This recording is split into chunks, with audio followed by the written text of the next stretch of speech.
is it not moving? Okay, third entry was 1040. 1040. Uh-huh.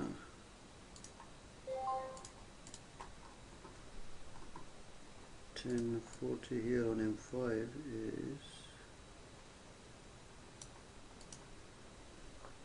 You were looking to go into the fifth wave, right?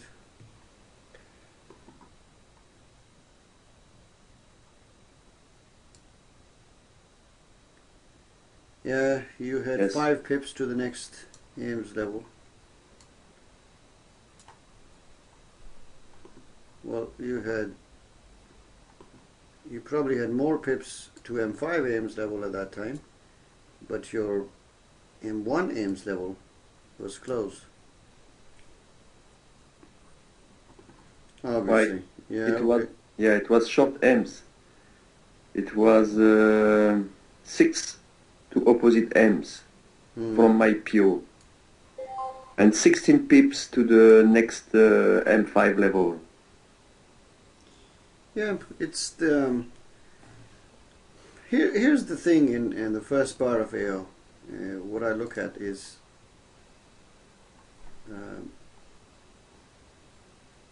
see, in this example here, Yep. we have a peak of AO on the other side, and I'll Yeah. give you a nice let's say a tip on this. After a peak of AO, if you check 1030, where the bars turn darker, Yeah. that's where the wave started. Yeah. So by the time it was the first bar of AO, it was actually like the 10th bar in that direction. This is where the first bar of AO is like supposed to be not taken, or you have to let the price go sideways. So price was not really going sideways until then it made another first bar of AO to the back, downside, and then it made another one to the upside. And I remember Steve was actually already in it before the dot, and we waited for the dot, and then we waited for fresh AIMS level, and then we entered at 46, right? Yeah. And after at 46 it went up, and I exited for 2 pips, and Steve probably closed for somewhere here. And I don't know, you were not in the second one, were you? No, I was not. So same result for both. Was the short one or long? It was a long one. It was a long one, but there's nothing wrong with it. You paid the rent, we paid the rent. That was not the time. I mean, we try all the time. Did you trade after that? Yes. I trade this. I think you did that one. 1056. 1056. Huh? 1056. Yeah, 1056 is the one that we took. BE. Yeah. BE for you, -2 for me. Then 1343, 21, 20. See, this is better. This is better. You see, price has gone sideways on the 1056 one, and it would have looked like this around that time. And we had the blue dot, which actually broke the AIMS level. So obviously we didn't take this. And then we waited for a fresh AIMS level, and then we took it on the 1056.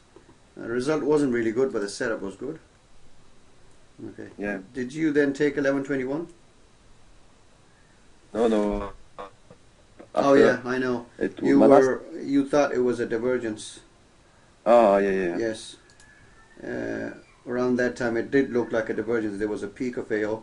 If you scroll back the chart, it looks ugly around that time. And yeah, then it did look like a divergence, but really price had not really moved. No, it was my mistake. It was my mistake.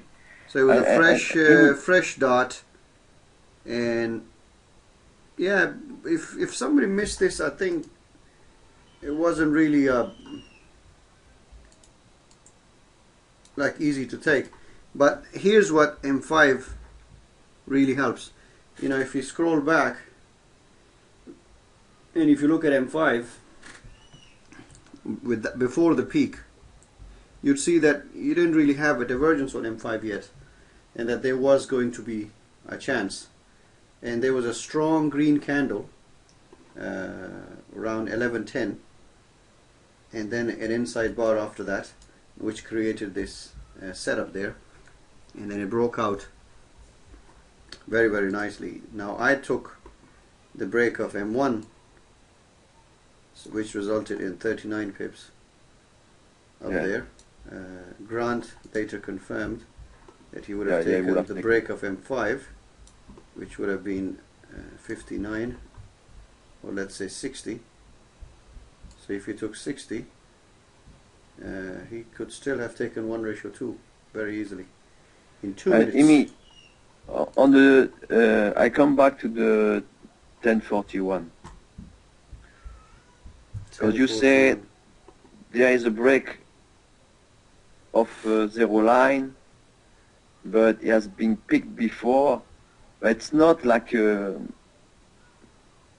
it's okay setup. It's okay. If you took it and you pay the rent, it's normal. It's really like it has been a huge peak and then come back to the zero line after starting. Yeah, it's not a huge peak in this occasion as well.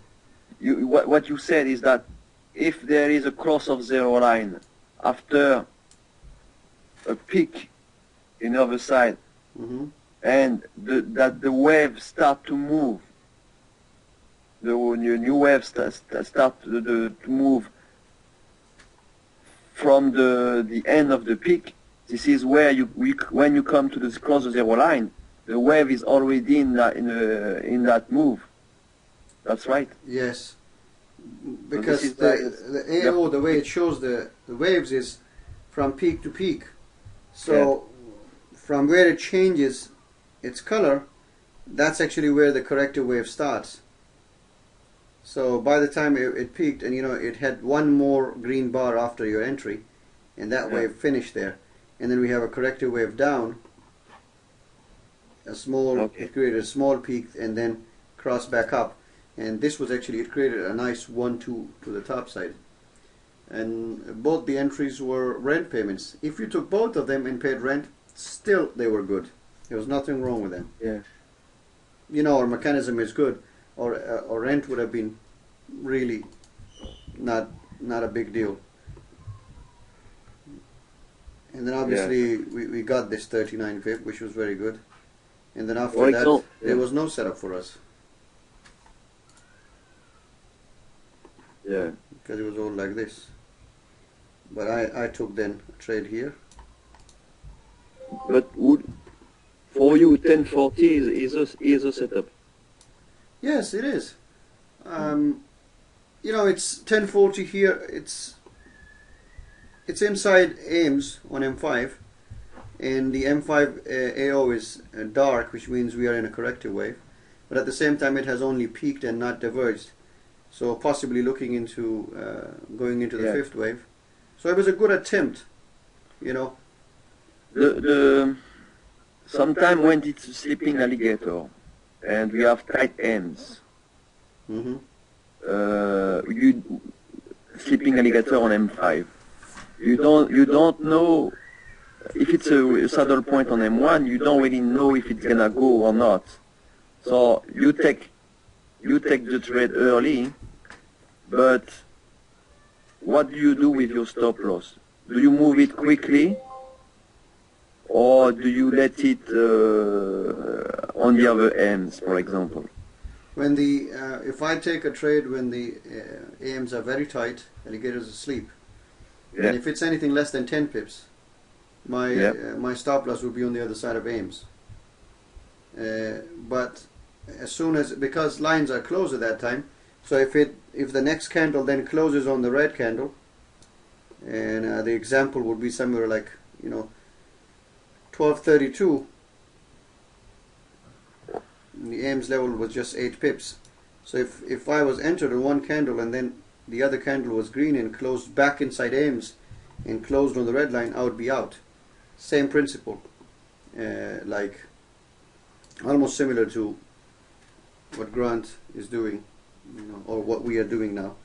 First, the candle that the trigger candle, at the close of the trigger candle, we bring our stop loss 3 pips above it. So it will be something like that.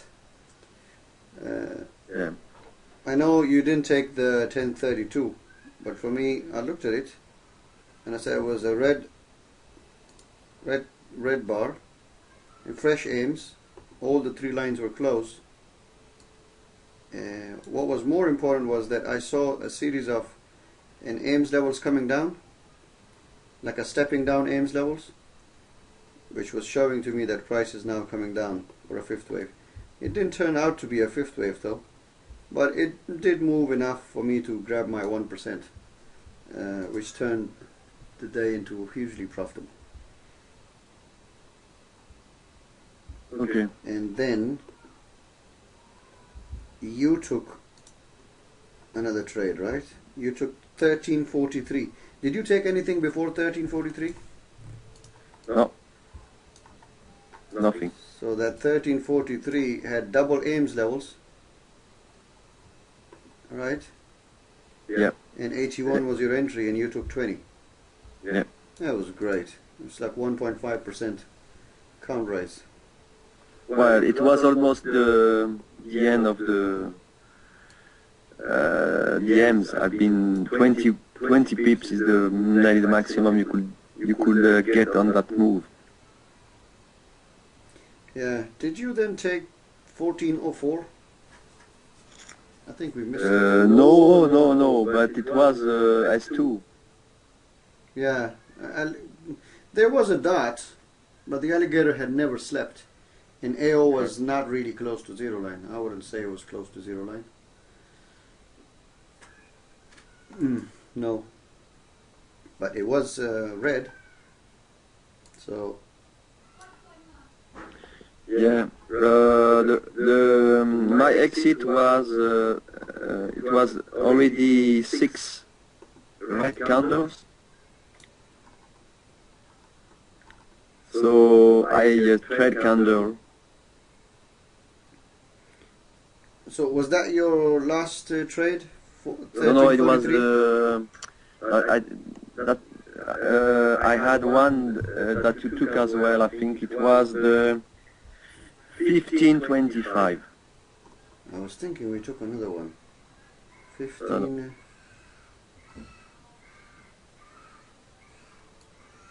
Oh yes. Break even. Yeah, break even. Break even, this one. That's probably It my was last trade as also, well. it was not cross of zero line, just checking. It was, Euro dollar red dot 1 minute. no, 12 to M's. Yeah, it was. No, it was not. It was not really that bad. 1525 here on M5 would have looked. Yeah, it didn't really look.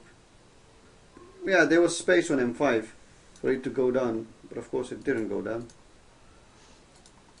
1525. Come on. Yeah. And we did not take this because it was a 1700 hours. We didn't take this. At that time, AIMS levels were 14. 17. Yeah. It was. So yeah, it's 2 or 3 opportunities that I missed today.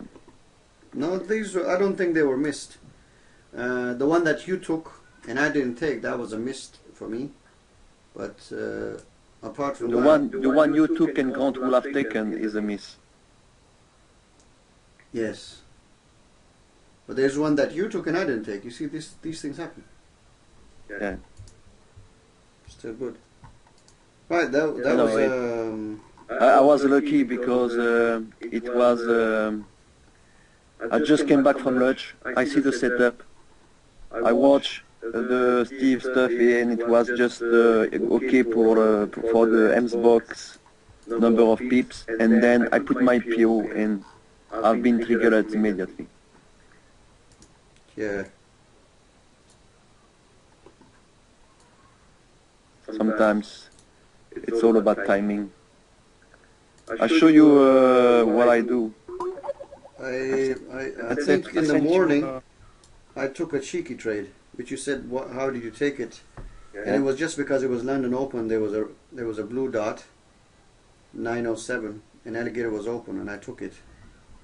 So, and I took it only for 13 pips straight away to hit my 1:1. But I think those can be avoided. But the power behind that was that it was London Open and it was showing move, so I took it.